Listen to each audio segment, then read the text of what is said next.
অনেক দিন পরে আরও একটি ভিডিও নিয়ে হাজির হয়েছি বিয়ে সংক্রান্ত বিষয় নিয়ে। তো এরকম একটা ভিডিও আমি অনেক বছর আগে দিয়েছিলাম যে এঙ্গেজ হয়ে গিয়েছে, বিয়ের কথাবার্তা চলছে প্লাস এঙ্গেজ হয়ে গিয়েছে, কিন্তু তারপরেও যে আপনার বিয়েটা ভেঙে গেছে, এই ক্ষেত্রে আপনার করণীয় কি?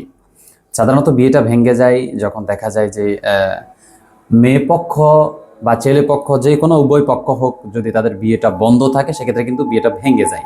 এমন অবস্থা হয় যে আজকে বিয়ে, আজকের তারিখও কিন্তু বিয়েটা ভেঙে যায়, বিয়ে বন্ধ যদি থাকে।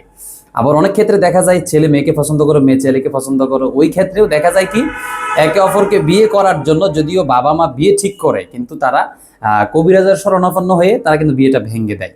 তো বিয়ে যেন হয়ে যায়, এই জন্য আজকে দেখেন স্ক্রিনের মধ্যে যে নকশাটা, এই নকশাটা আপনাদেরকে লিখতে হবে। এই নকশাটা লিখে 21 দিন পর্যন্ত এটাকে পোড়াতে হবে। চুলার আগুনের মধ্যে আটার গুলির মধ্যে ভরে এভাবে দিয়ে দিয়ে পোড়াই দিতে হবে, ব্যাস। তাহলে ইনশাল্লাহ নষ্ট থাকুক, যা কিছু থাকার আছে থাকুক, ইনশাল্লাহ এটা কেটে গিয়ে আপনার বিয়েটা হয়ে যাবে, ব্যাস।